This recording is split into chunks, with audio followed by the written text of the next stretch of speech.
It has been an unseemly controversy involving a leading news magazine here in India, and joining us tonight, one of the persons at the center of the storm, Managing Editor of Tehelka, Shoma Chaudhury, joins us this afternoon. Shoma, let me first get your reaction to the FIR that the Goa police have just filed against Tarun Tejpal. He's been charged with rape. What are your first comments? You know, Nidhi, I wouldn't like to comment on that because I'm just hearing it as I'm speaking to the media, and I can't hear you very well. Is that any better? So no, there's a lot of crackle in this. We'll just try and fix that for you. Yeah, go ahead. You were saying that you don't want to comment right away, but you know it is a very serious charge. No, I don't want to comment in. Yeah. No, as I'm saying that that you know these are such serious charges that if I've just heard it this moment, I don't want to be instantaneous in my reaction. Now, you know, as far as this, now this is clearly a criminal probe that's taking place, Shoma. We've heard the Goa police say yesterday that they actually wrote to you asking for details of the email exchanges and so on. Are you going to be cooperating with them now that there is a case registered? Will you cooperate with them? Yes, as long as I'm managing editor, of course I will cooperate with them. But why I don't want to speak on it right now is that as soon as something moves into the zone of legality and criminality, please understand that I definitely now need to speak to lawyers before I say something in the public domain.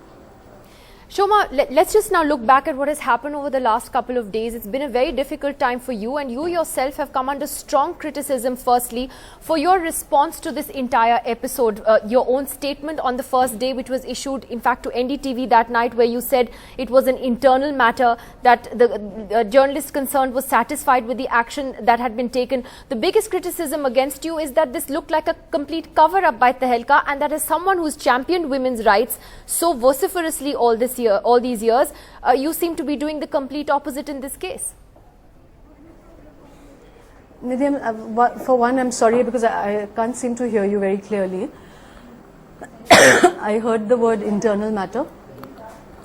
You know, I've been trying to say through several interviews that my use of the word internal matter and satisfied was in a context where I had just spoken to my, my colleague before sending out the letter about Tarun stepping down, and in the phone conversation that she had with me, she said, "Oh, okay, this looks now finally that he is genuinely and really sorry about it."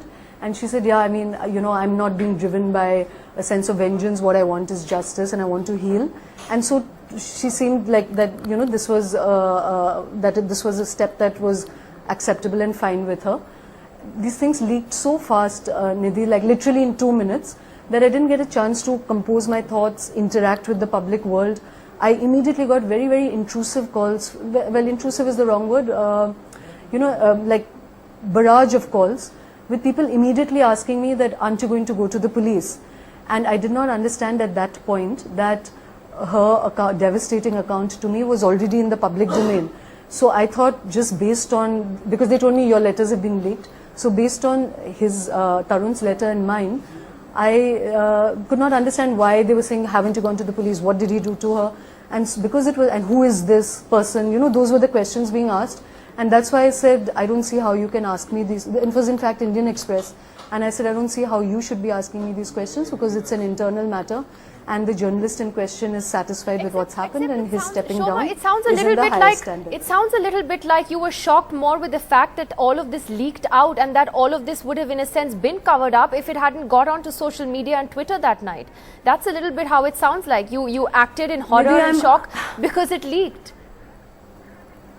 No, I didn't act in horror and shock. I said that I was not able to compose my thoughts. Nidhi, I mean, you're a journalist. How can you possibly imagine that sending out a mail to Tehelka Editors Bureau publicly that Tarun is stepping down can be something of a cover-up, and that if it had not gone to social media and Twitter, this would have been hushed up? Do you think an editor stepping down because of an allegation of sexual misconduct and my insistence that he just give an unconditional apology can be something that's hidden if Twitter doesn't act on it? The point I was making is that it leaked so fast. I had just spoken to my own colleagues. I mean, the moment I say Tarun Tejpal is stepping down, I do need to put out a written statement to the world of the reasons why a well-known editor is stepping down from an institution.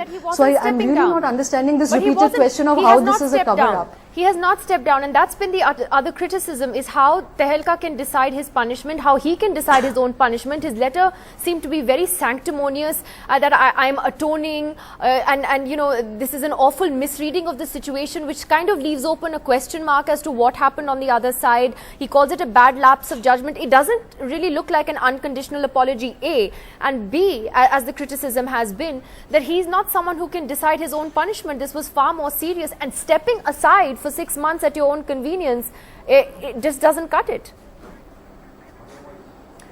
No, again, you've asked me several questions in terms of whether this is his punishment. It was not phrased as a punishment, it was phrased as an atonement. Insofar as it sounds lofty, I'm not going to defend his language. I've already actually in several interviews said that in retrospect, the language of both his letter and mine, to my understanding, definitely seems tonally wrong. Also tonally wrong because, you know, because they got leaked, it seemed that this was his apology to his colleague, whereas there is another unconditional official apology that he has extended to her, which focuses on his apology to her.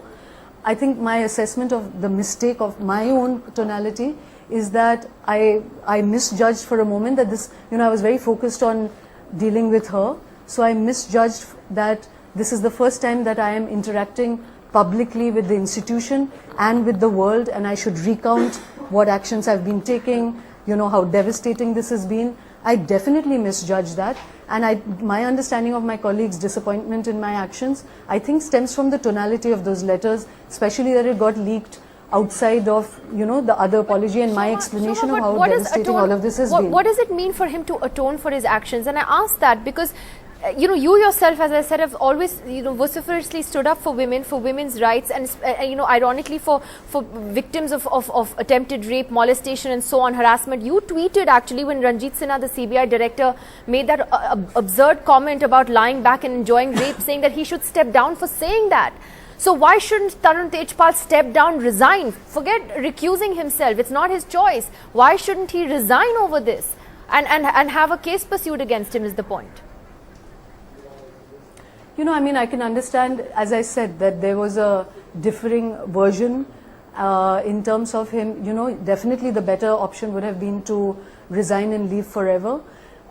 It's difficult to explain this, but, you know, we are a very, very small institution, and there are financial implications to him. See, again, I want to say this, that no, but what do you up mean? Until then, if he resigned, is it for financial reasons? No, Shoma, what does that mean? Is it for financial considerations? For the future of the company, that you decided that Tarun shouldn't go, that he shouldn't step down completely, he shouldn't resign? No, Nidhi, you don't have to pounce on me before I can speak, because then I can't speak. You've asked me a very important question and I need to answer that. That up until then, there was a kind of institutional response that one was making, and I was driven, for better or for worse, by the requests that my colleague was making of me as a managing editor she looked up to or trusted, and the institution's response to it. We were within that cocoon of the institution at that moment, and you know, even if I have already admitted that there was the Vishaka guidelines grievance redressal mechanism was missing in the office, but to my understanding, even if that had been placed, the first step would have been of him stepping down. My understanding of it at that point was, you know, we were, as I'm saying, I was not yet thinking of the implications of this in the public arena. We were thinking that you know, that she had been extended an apology, but there were other journalists who knew, and the moment I sent an acknowledgement to the rest of the office, that in addition to betraying her trust, there are the other journalists in the institution whose trust he would have betrayed, regardless of whether it's consensual or non-consensual. As the leader of this organization, there has been a transgression. So one wanted to make that very public sort of admission of remorse or guilt, whichever way you see it, within the institution. What I'm going to tell you, this was literally 2 days into the knowledge of something so devastating, Nidhi. So what, you know, and people from the outside can see, why is this not better handled and stuff. One is operating in a kind of real-time zone. And of course, everyone can have a view on his vocabulary, his language, tonality, but these are also half information. It's not the full information. His personal apology to her is not in the public domain. His official apology to her is not in the public domain. To my understanding, she didn't want her account out there to be discussed on Twitter, and she's appealed to people to respect her privacy. So, you know, many things have been unfolding in a kind of real-time mode. You know, Shoma, so, you see of course. the reason why this is seen as hypocritical is because it would be a journalist like yourself, we would, if a politician, for instance, was accused of the same, of a grave offence like this, we would be the first to say the person should step down and resign. And we would certainly not excuse the fact that someone would recuse himself voluntarily. So you understand why it is being seen as a hypocritical action. I mean, who is Mr. Tejpal to decide that he will decide his own punishment is the question. It's a criminal case now. He's been charged with rape, Shoma. It's a very serious case. Nidhi, being charged with rape doesn't mean it's a conviction of rape. And 2 days ago, he was not charged with rape. So keep the chronology of it correct. Insofar as you're saying, should he have resigned forever? If the Vishaka guidelines were there, he would have been asked to step down until his actual culpability which he is didn't proved. do. Yeah. So I'm trying to say that yes, you know, in terms of if his culpability was proved, he should have resigned forever. But we were still within. It's 2 days into this event. One was within the cocoon of that.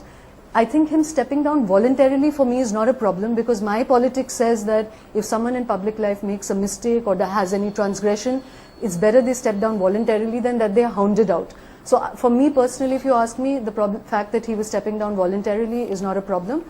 You all can definitely raise questions about the 6-month period. There were pragmatic reasons for that, and you can of course question that. But you know, the thing is that Shoma, this has been under a the devastating Vishaka event. May I, Riddhi, may I finish? Yeah, okay. That, you know, of course, you know, his actions as an individual is separate from the institution. But we are a small institution, and this is 2 days into an event, extremely difficult, devastating. One was not able to assess that if he says he's resigned, does that mean financial closure for the institution? Does it mean everyone losing their jobs? All of that was definitely a concern, because even as I was trying doggedly to do right by my colleague, my junior colleague and aggrieved colleague first, there was for me as the managing editor considerations about the institution as well. If it looks bad in the public eye, I'm willing to accept that interpretation from the public. I'm only trying to explain. But Shoma, when you say that you have to keep the considerations of the institution in mind, it looks worse if you're seen to be trying to protect somebody who has been accused of sexual assault. And while you say that the young lady in question was satisfied with whatever action had been taken up till that point, she and her family clearly told us that they were not. She issued a statement also yesterday saying that she was far from satisfied. Under the Vishaka guidelines and a Supreme Court judgment as well, actually you as managing editor, you were also required to report this to the police, which you didn't do. No, in terms of her disappointment and not being satisfied, Nidhi, there's a chronology to it. Just before I released those letters to the office, not to the public domain, I did speak with her, because as I told you, I mean, for 2 days my impulse was to honor her version, to have no contesting versions on it officially. I did not cross-check her version with the 3 other journalists that she had copied into the mail. That was where I was coming from. Before putting out the letter officially to the office, I told her that this is what was going to happen. In her phone conversation with me, she said, oh, okay, this now looks like he's genuinely sorry, and I feel that I don't need to be driven by any sense of vengeance or anything, which is not to say that that was her motive, but I think she was trying to say that I don't need to pursue this further, perhaps, that I was seeking justice and acknowledgement within the institution, and that I now need to heal. And in fact, I had asked her expressly not to leave, and she was in the process of considering. She said, yeah, give me a week, let me figure it out, maybe I don't want to go, because she's a very, very valued colleague. I've said this in several interviews, that within the next hour or so, I heard a very close family of hers say that they were not satisfied with our actions. My understanding from colleagues I've spoken to very close to her is that I think the tonality of Tarun's letter and my covering letter released publicly to the world in exclusion to, you know, any other conversations and trails of emails that have there been with us, seemed to focus too gloriously and only on his stepping down or recusal or whatever we call it, rather than this extremely devastating experience she'd been through. And in retrospect, I absolutely acknowledge a tonal error on my part, and in my understanding, But what tonal about error on going to the Tarun's part, police? whether he agrees that or not. To going to the police, Nidhi, I still hold that it is not my place to go to the police, even if it is the Vishaka guideline. I would not unilaterally go to the police. Why? Because my understanding, and I think several it's a feminists even in your channel it's- have said this. These are the Vishaka guidelines. If you ask me a question, you do have to allow an but answer. why? I know, but I'm just asking you because it just comes as a surprise, Shoma, that it is your responsibility under the Vishaka guidelines as the managing editor, as the boss, to have gone and reported this offence to the police. So why didn't you? No, actually, I think that's a contested point of view, Nidhi, because before coming onto the media today, I did speak to a couple of lawyers about what was my bounden duty, and they are extremely, extremely well-known lawyers and feminists, and they felt that it was not necessarily part of my duty to do that. And also, as I've said, I watched up until 1 o'clock last night. I hadn't even started watching television. I did watch your coverage of this, and there were feminists on your own channel and in many other channels who did say that justice does not necessarily have to come through a criminal and punitive method. It is this involves her body, her privacy, her desire to go through any legal process, and we know sometimes how bruising that can be.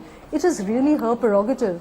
So I will say again, till today, that unilaterally I will not go to the police. It is her prerogative to go to the police, and I would respect under that. the same Supreme Court, there is also under the Supreme Court's orders again that if there is an accusation of sexual harassment, that an internal committee has to be set up right away. Now the fact is that the committee set up by Tehelka only happened after the entire outcry in the media. It didn't happen when she initially sent you that email, which should have happened right away. You announced it last night. No, as I told you that in her first email to me, she wanted a committee, but she also said, if you want to cross-check my view, speak to the journalists. And I was so devastated by her account that as I'm going on saying, Nidhi, you can of course assess my actions, but you'll see even in mail trails to her and to other colleagues, my intention of not setting up that committee was that institutionally one was not disputing her account, because I just felt it was too devastating if a colleague of mine felt that, even though Tarun, I confronted him very angrily, he had a different version of it, and I said, I don't care, she feels this, you're not going to get into a he said, she said version on it. You need to extend her an unconditional apology, because consensual or non-consensual, you have transgressed as a leader of the institution. She wants this apology, it must be given to her. Sorry, what do you mean by consensual? Version. Shoma, what do you mean by consensual? Is that Tarun's version of the story? Because you put out a statement today saying that he has a different version to this.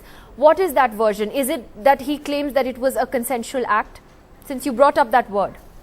No, yeah, so if I brought up that word, I'm saying that, if an event like this happens and there is no dispute that some,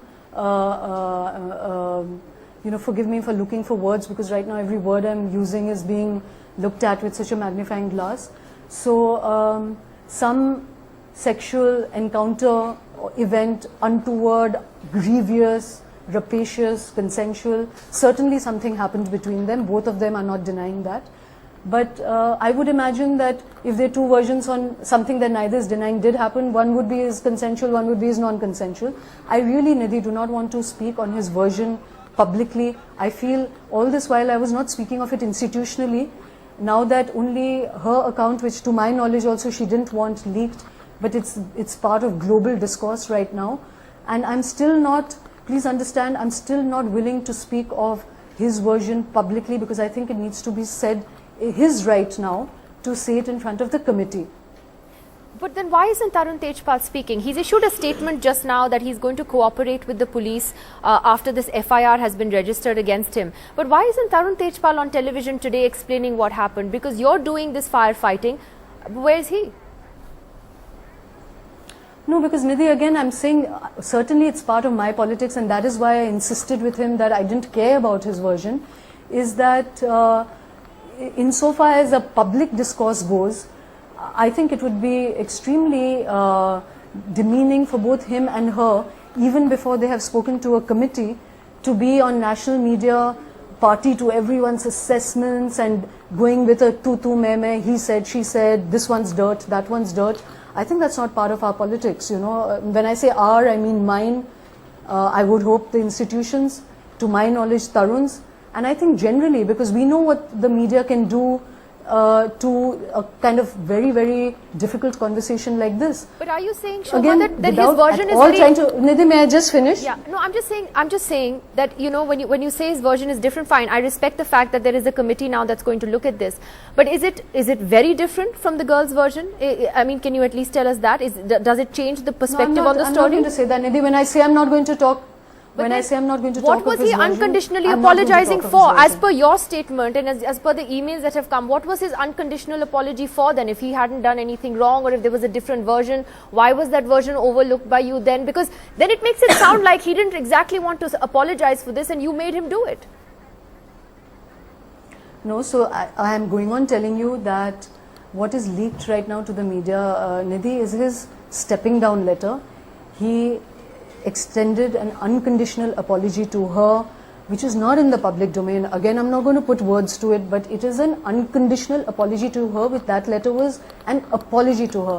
What is out in the public domain right now is being read as his apology to her, but it was his stepping down letter. And insofar as, sorry, what was the other question you asked me? My point is that it sounds like from your statement today as well that, you know, you reluctant. pressed Tarun into writing that apology letter, that it wasn't exactly something he wanted to do. And also, if he has a different version, no, again, if no, he hasn't done anything also wrong, because I need to address your... Yeah. No, in fact, I think somebody from your channel said, oh, that's quite a nicely worded letter. If I remember correctly, I'm a bit clouded right now. It was you yourself. But what I do want to reiterate again, I hope you can understand.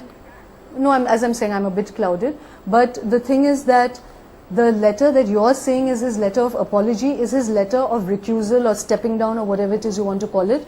It is not his letter of apology to her. So what you're saying sounds very reluctant, or is not the letter he extended to her. But if you're asking me that did I coerce, well, coerce is the wrong word, did I demand angrily that we override his version and extend her an unconditional apology, that is the truth. I'm just going to read out to you exactly what the Vishakha guidelines say as far as your role is concerned. It says that when such conduct amounts to a specific offence under the Indian Penal Code or any other law, the employer has to initiate appropriate action in accordance with law by making a complaint with the appropriate authority. This is exactly what the Supreme Court says, Shoma. I've already answered you, Nidhi, that before coming onto these shows, I checked with a couple of lawyers, women, feminists themselves. They don't feel that this enjoins me. There may be two views on it. I have to take the consequences of that. I do not unilaterally want to go to the police. I stand by that. It is her prerogative. If the Supreme Court feels differently, I've got to answer to that. You're asking me what is my view on it. Did I not do it? Certainly I didn't do it. I don't think it's the right thing to do. Shoma, we've also seen the BJP get into this, and Arun Jaitley issued a very strong statement yesterday, and he's repeated it today, that he believes this is a clear-cut case of rape and that Tarun Tejpal should be arrested. We're also hearing that there is a police team on its way to Delhi to arrest him. It could happen any time now. It could happen today, tomorrow, we don't know, but a Goa police team is on its way there. How do you react to the statements that have been coming from Mr. Jaitley? You know, I've already said this several times today. I'm actually quite aghast that a man of his stature and legal standing would, you know, categorically say rape rather than alleged rape, when he certainly knows that he has only one side of a story, and he's well within his rights to want an investigation, or the Goa police is absolutely within their rights to take a preliminary inquiry. All of that is fine. But as I've been saying again and again, as long as it was within the institution and she was looking to the institution's response, one could have a very strident view on it. If it is to become a criminal case out in the public domain for global discourse, for Tarun to be called a rapist, I mean, journalistically, it demands that one puts an alleged to it and demands that his version is heard. I certainly feel that, and Mr. Jaitley being a lawyer, a law minister in the past, a veteran political leader, I think that's a misjudgment on his part to so categorically say something. Shoma, if the girl's version in this turns out to be correct, would you see it as rape? If the girl's version turns out to be correct, yes, I think I would see it as rape. You would see it as that?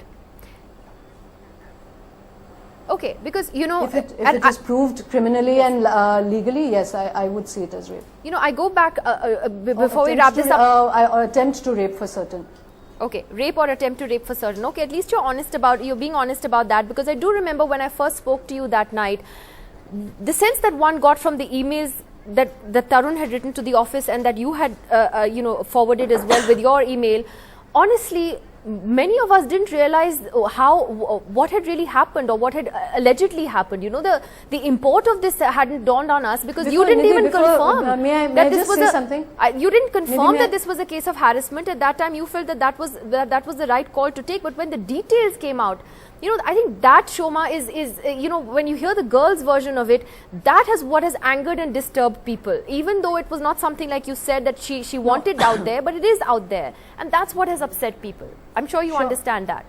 Of course, I mean, Nidhi, I don't know if I've already said it to you. I'm losing track of what I've said to everybody, but I said that, one, there is a huge misconception that I've known of this for days. I was deeply disturbed to hear my former colleague Sankarshan Thakur, with great authority and aplomb, speak on Times Now about how we've known of this for days, and until the fear of CCTV footage hit me, that we were not willing to act on it.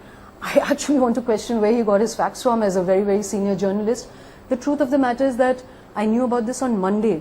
And I'm sorry, Nidhi, I'm beginning to lose focus. I can't remember what you asked me. But in 3 days, one took many actions. Literally every day there was an action being taken. The word rape has now come into public domain by others. Doggedly, till now, my colleague was using the word sexual molestation. And, there was a complicated situation within. Looking back, of course, everyone can assess whether I did right or wrong.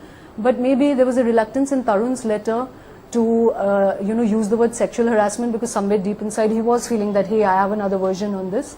My covering letter I've already accepted is definitely lacking in tonality and maturity. But my colleague also did not want, when, the acknowledgement to my office to be explicit. She wanted an acknowledgement that gross misconduct had happened and that he had apologized and cognizance had been taken of it. But up until all this leaked, and it's been, like I said, a globally catastrophic, very, very disturbing event for us, she had said that I don't need it to be explicit to the office, and I had expressly asked her not to leave. She had asked for a week to think it over. She's a very dear, very valued colleague. Did not want her to lose or give up her job based on, someone else's, as I've been saying, in whatever form it took. To my understanding, it is a transgression as being the leader of this institution. Didn't want her to lose that job. So please understand, all these transactions were happening in the cocoon of our own institution, or within our desire to transact with each other.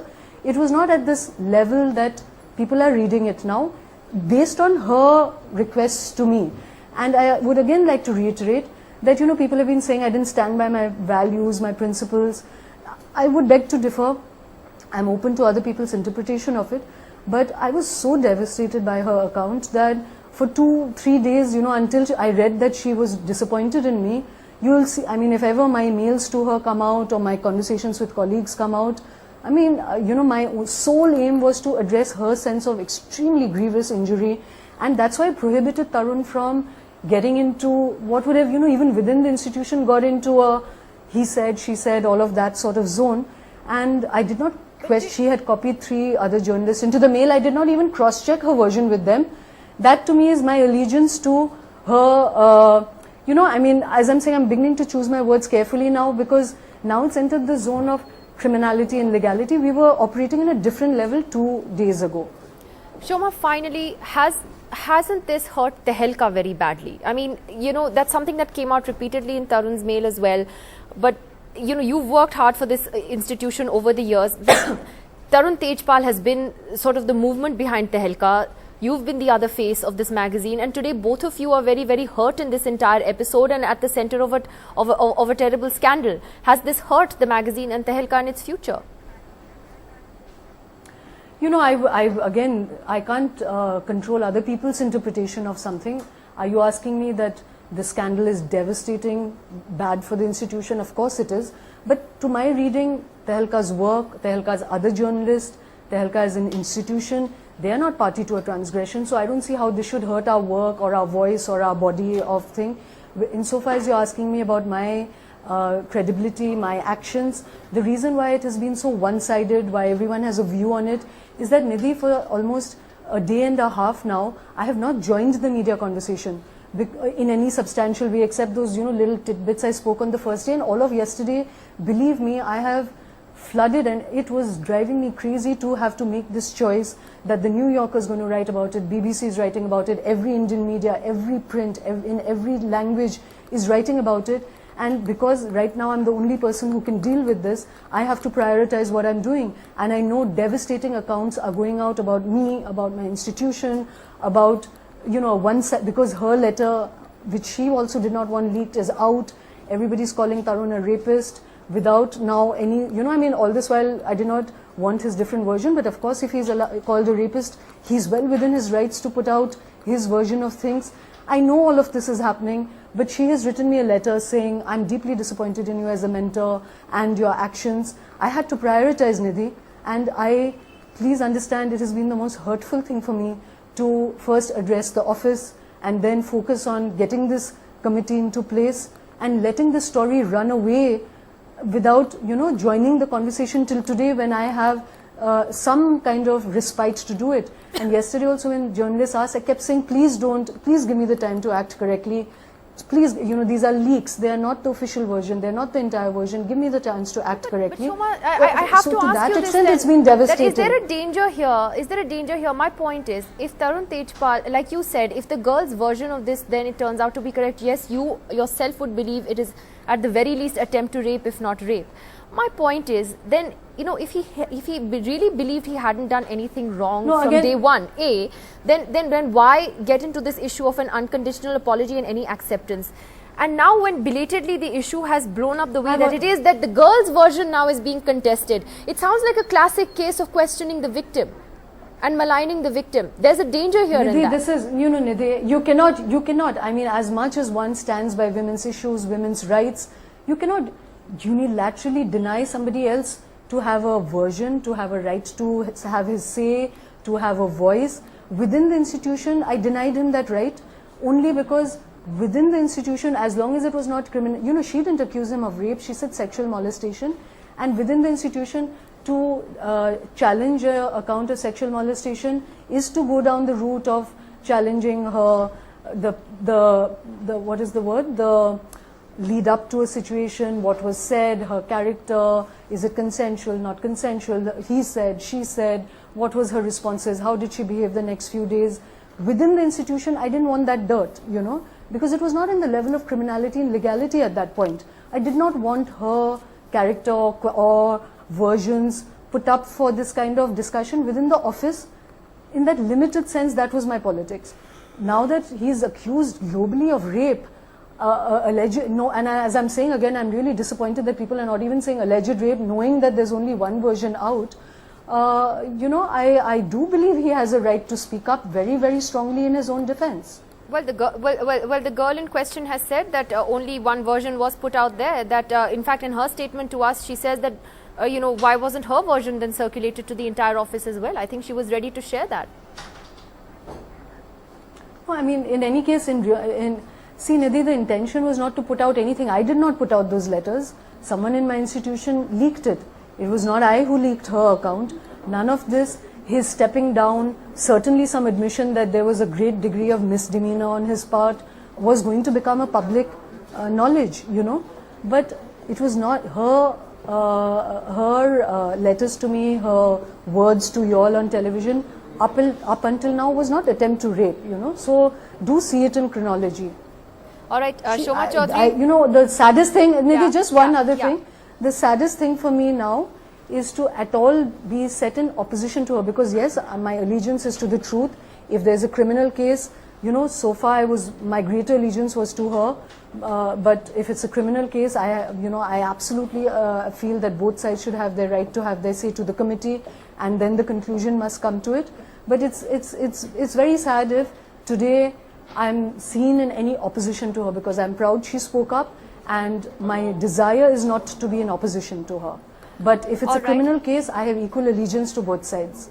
All right. Well, Shoma Chaudhury, you have some tough days ahead of you. As we said, the Goa police say that they're sending a team to Delhi, perhaps to arrest Tarun Tejpal. They have filed a case of rape against him in Goa. Thank you, Shoma, for joining us on the program this afternoon.